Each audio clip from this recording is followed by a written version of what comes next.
నమస్కారం. ఈరోజు మనం భారతదేశంలోని ఒక ప్రసిద్ధ పుణ్యక్షేత్రం, ప్రకృతి సొంత ఊరు అయిన కేదార్నాథ్ గురించి తెలుసుకుందాం.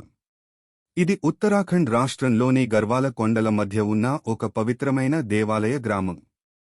వీడియోలో ఇంకా ఇంట్రెస్టింగ్గా ఉంటుంది, అసలు మిస్ అవ్వకండి. దానికోసం మీరు మా ఛానల్ని సబ్స్క్రైబ్ చేసి బెల్ ఐకాన్ని ఆన్ చేయండి. కేదార్నాథ్ అనేది హిందూ ధర్మంలో అత్యంత పవిత్రమైన పుణ్యక్షేత్రాలలో ఒకటి. ఇది ముఖ్యంగా శివ భక్తుల కోసం ప్రసిద్ధి చెందింది, ఎందుకంటే ఇది లార్డ్ శివ స్వయంగా వాసస్థలం అనుకుంటారు. ఈ గుడి భారతదేశంలోని ఉత్తరాఖండ్ రాష్ట్రంలో ఉన్న గరువంతమైన హిమాలయ పర్వత శ్రేణుల మధ్యలో ఉంది. కేదార్నాథ్ యాత్ర చారధామ యాత్రలో ఒక ముఖ్యమైన భాగం. భారతదేశంలో 12 జ్యోతిర్లింగాలలో కేదార్నాథ్ ఒకటి. జ్యోతిర్లింగాలు అంటే శివుడి 12 పవిత్ర రూపాలు లేదా స్థానాలు. కేదార్నాథ్లో శివుడు అనేక రూపాల్లో కనపడతాడు. అందువలన భక్తులు ఈ పుణ్యక్షేత్రానికి ప్రత్యేక భక్తి చూపుతారు. ఇది 6వ శతాబ్దంలో నిర్మించబడిందని అనేక పురాణాలు చెబుతాయి. కొన్ని అంచనాల ప్రకారం ఇది 8వ శతాబ్దం చుట్టూ రాజవంశం ఆధ్వర్యంలో నిర్మించబడింది. ఈ ఆలయం నిర్మాణం హిమాలయ పర్వతాల మధ్య ఉన్న కఠినమైన వాతావరణంలో కూడా ఉన్నప్పటికీ ఇది సుదీర్ఘకాలంగా నిలిచి ఉంది. దాని శిల్పకళ ఎంతో ప్రాచీనంగా మరియు అందంగా ఉంటుంది. ఈ స్థలం అతి పెద్ద స్నోఫాల్, పర్వతాలు, నదులు చుట్టూ ఉంది. భక్తులు కేవలం శివుని పూజకు మాత్రమే కాక పర్వతాల ఆధ్యాత్మిక శాంతి, ప్రకృతి అందాలు ఆస్వాదించడానికి కూడా ఇక్కడికి వస్తారు. ఇది యాత్రికులకు ఒక ఆధ్యాత్మికంగా మార్గదర్శకంగా మారింది. మొత్తానికి కేదార్నాథ్ పుణ్యక్షేత్రం మన సంస్కృతి, భక్తి మరియు ఆధ్యాత్మికతకు అత్యంత ముఖ్యమైన స్థలం. ఇక్కడికి వచ్చిన ప్రతి భక్తుడు తన జీవితంలో ఒక ప్రత్యేక అనుభూతిని పొందుతాడు. కేదార్నాథ్ హిమాలయ పర్వత శ్రేణులలో సుమారు 3583 మీటర్ల ఎత్తులో ఉన్న ఒక అద్భుతమైన పుణ్యక్షేత్రం. ఇది ఉత్తరాఖండ్ రాష్ట్రంలోని గర్వాల ప్రాంతంలో ఉండి గంగా నది తోట మధ్యలో విస్తరించి ఉంది. ఈ ప్రాంతం భౌగోళికంగా చాలా ప్రత్యేకం, ఎందుకంటే ఇక్కడ మనకు ప్రకృతి అందాలు అద్భుతంగా కనిపిస్తాయి. కేదార్నాథ్ చుట్టూ ఉన్న పర్వతాలు మంచుతో కప్పబడ్డవి. చలి తపాకీ మంచు పొడవుగా పర్వత శిఖరాలపై ప్రకాశిస్తుంటుంది. ఈ మంచు పర్వతాలు కేవలం అందాన్ని కాకుండా యాత్రికులకు ఆధ్యాత్మిక శాంతిని కూడా కలిగిస్తాయి. ఈ మంచు పర్వతాల మధ్యలో అడవులు, నీటి ప్రవాహాలు కుందేలు వలె ప్రవహిస్తుంటాయి. గంగానది తోటలో విస్తరించిన ఈ ప్రాంతం ప్రకృతి ప్రేమికులకు కూడా ఆకర్షణీయమైనది. నదీ ప్రవాహాలు, పచ్చని చెట్ల అరవుల మధ్య ఈ యాత్ర సుఖదాయకంగా మారుతుంది. చల్లని గాలి, పచ్చని చెట్లు, నదీ కదలికల శబ్దం మన మానసిక శాంతికి కారణమవుతుంది. ఇక్కడి వాతావరణం పర్వత ప్రాంతానికి అనుగుణంగా ఉంటుంది. వేసవిలో చల్లగానే ఉంటుంది, శీతాకాలంలో మంచు కురిసే అవకాశాలు ఎక్కువగా ఉంటాయి. ఇది కేదార్నాథ్ యాత్రికులకు మరొక సవాలు, కాని ఆధ్యాత్మిక ప్రయోజనాలు ఈ కష్టాలను తగ్గిస్తాయి. కుదరైన ప్రదేశంలో ఉండటం వలన కేదార్నాథ్ స్వయంగా ఒక ప్రకృతి చరిత్రకుని ప్రతీకగా నిలిచింది. ఇక్కడి ప్రకృతి సౌందర్యం, పర్వతాల అద్భుత దృశ్యాలు, శాంతి వాతావరణం భక్తులకు మనసును ఆనందపరుస్తాయి. మొత్తానికి కేదార్నాథ్ పర్వతాలలో ఉన్న ఈ పుణ్యక్షేత్రం దాని అందమైన ప్రకృతి పరిసరాలతో కలసి ఒక ఆధ్యాత్మిక వనరుగా నిలుస్తుంది. ప్రతి యాత్రికుడు ఇక్కడికి వచ్చి ప్రకృతితో సఖ్యత పెంచుకుని తన ఆత్మను శుద్ధి చేసుకోవచ్చు. పురాణాల ప్రకారం కేదార్నాథ్ ఆలయం స్వయంగా శివుడు నిర్మించిన చోటు. పాండవులు మహాభారత యుద్ధం తరువాత ఇక్కడ శివుని దర్శనానికి వచ్చారు. భారతీయ ధర్మంలో ఈ స్థలం చాలా పవిత్రమైనది. కేదార్నాథ్ పర్యాటకులకు ఒక మధురమైన గమ్యం. ప్రపంచవ్యాప్తంగా ఉన్న పర్యాటకులు, భక్తులు ఈ పవిత్ర ప్రాంతాన్ని సందర్శించేందుకు వస్తారు.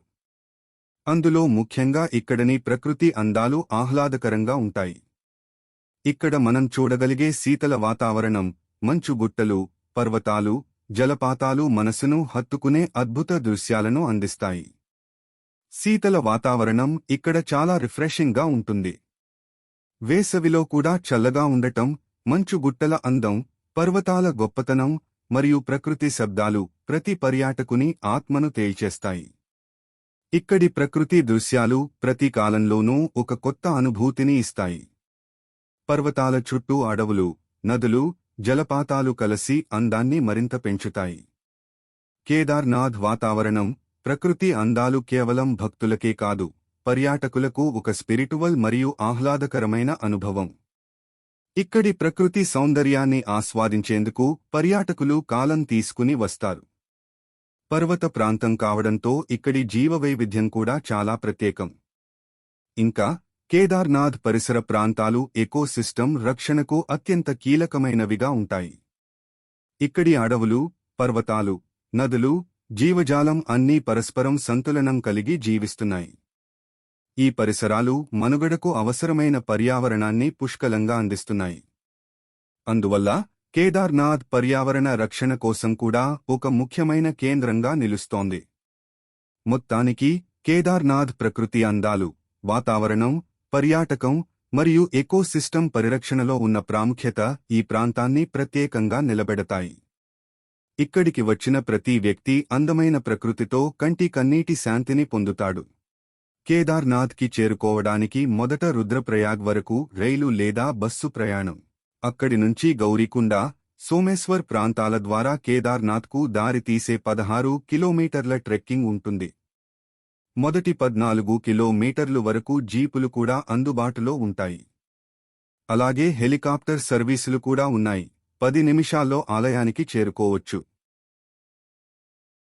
2013లో కేదార్నాథ్ ప్రాంతంలో ఒక భారీ ప్రకృతి విపత్తు చోటుచేసుకుంది. వర్షాల తీవ్రత పెరగడంతో హిమాలయ పర్వతాలలో భారీ వరదలు వచ్చాయి. అదే సమయంలో భూకంపాలు కూడా సంభవించాయి. ఈ వరదలు, భూకంపాలు కేదార్నాథ్ మరియు దాని చుట్టుపక్కల ప్రాంతాలలో అపార నష్టం కలిగించాయి. అత్యధిక వర్షాలు, నదులు తట్టుకోలేని స్థాయిలో చేరడంతో పల్లెలు, రహదారులు, ఆస్తులు ధ్వంసమయ్యాయి. యాత్రికులు, స్థానికులు చాలామంది ప్రాణాలను కోల్పోయారు. ఇలాంటి భారీ ప్రకృతి విపత్తు ప్రాంతంలోని ప్రజల జీవన విధానాన్ని పూర్తిగా మార్చివేసింది. అయితే ఈ బాధాకర సంఘటనకు కూడా కేదార్నాథ్ యొక్క పుణ్యక్షేత్ర స్థానం మిగిలింది. అందరికీ కేదార్నాథ్ పుణ్యస్థానం వద్దకు రావటం, ఆధ్యాత్మిక అనుభూతి పొందడం అరికట్టలేదు. భక్తులు, పర్యాటకులు ఇంకా సంస్కారంతో ఇక్కడికి వచ్చి శివుడికి పూజలు చేశారు. 2013 తర్వాత ప్రభుత్వ సంస్థలు, స్థానిక ప్రజలు, స్వచ్ఛంద సంస్థలు కలిసి కేదార్నాథ్ పునర్నిర్మాణం కోసం భారీ ప్రయత్నాలు ప్రారంభించాయి. రహదారులు, గుడులు, పర్యాటక వసతులు తిరిగి నిర్మించి మరింత బలోపేతం చేశారు. ఇక్కడికి వచ్చే యాత్రికుల సౌకర్యాలు పెంచేందుకు అనేక కార్యక్రమాలు చేపట్టారు. పునర్నిర్మాణ చర్యలతో కేదార్నాథ్ తిరిగి ఒక విశ్వసనీయమైన, సురక్షితమైన పుణ్యక్షేత్రంగా మారింది. ఇది ప్రకృతి ప్రమాదాల కంటే మేల్కొనే ధైర్యం, సహకారం మరియు ఆధ్యాత్మిక విశ్వాసాన్ని ప్రతిబింబిస్తుంది. మొత్తానికి 2013 వరదల, భూకంపాల బాధాకర సంఘటన కేదార్నాథ్ సాకాత్కారాన్ని నిలిపి వేయలేకపోయినా పునర్నిర్మాణం ద్వారా అది మరింత బలంగా నిలిచిపోయింది. ఈ సంఘటన మనకు సహనం, సహకారం మరియు ప్రకృతి పట్ల శ్రద్ధ అవసరమని ఒక గొప్ప పాఠం నేర్పింది. ఇదొక చిన్న ప్రదర్శన మాత్రమే కేదార్నాథ్ యొక్క గొప్పతనం గురించి. మీకు కేదార్నాథ్లో ప్రయాణం చేయాలనుకుంటే సమయం, వాతావరణం చూసి సక్రమంగా ప్రణాళిక చేసుకోండి. భక్తితో వెళ్ళండి, శాంతితో తిరిగి రావాలి. మీకు ఈ వీడియో నచ్చితే దయచేసి మా ఛానల్ను లైక్ చేయండి, సబ్స్క్రైబ్ చేయండి, షేర్ చేయండి. ధన్యవాదాలు.